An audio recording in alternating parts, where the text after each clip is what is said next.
OK. Donc là, on va s'intéresser à la checked value. Alors, le mute i, c'est le libérateur de la voyelle. Donc, alors que là, il n'y est pas. Donc, la voyelle n'est plus libre.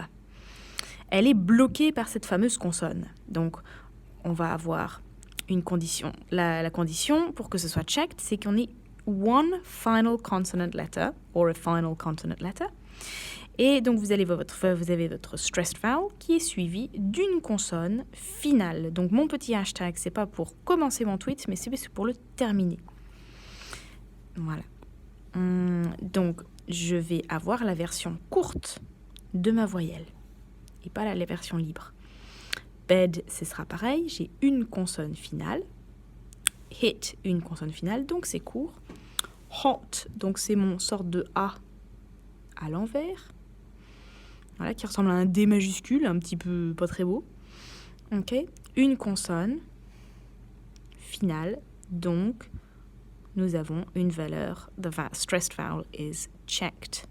Same pour mod, attention, vous avez le petit chevron qui est le plus fréquent. Voilà pour les checked vowels. Vous allez aussi avoir une checked vowel quand vous avez deux consonnes, two consonant letters, ok, à l'intérieur d'un mot, n'importe quoi.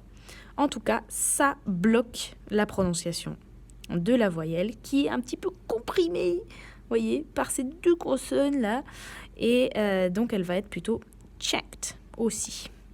Donc, retenez bien une final consonant ou alors two consonant letters. Donc là, pareil, on a une consonne, deux consonnes, two consonants. Donc, ce sera checked et ce sera winter. Stopping, pareil. Deux consonnes, two consonants. So, the stressed vowel is going to be checked and pronounced oh. And this one, ah. Donc, voilà. Donc, dans l'examen, vous allez avoir des petits mots free, comme rate, Pete, cite, note, tube. Donc, ça, c'est vraiment votre petit tableau récapitulatif qui est le plus important. Et puis, vous allez avoir aussi rat, pet, sit, not, tub pour les checked. Donc ça, je vous conseille de marquer ici au-dessus free. Et puis ici, checked. Et là, qu'est-ce qu'on a? On a le magic R. Donc on appelle ça en primaire, quand on enseigne ça à des petits, on va dire R controlled vowel. Donc ce sera pour une prochaine vidéo.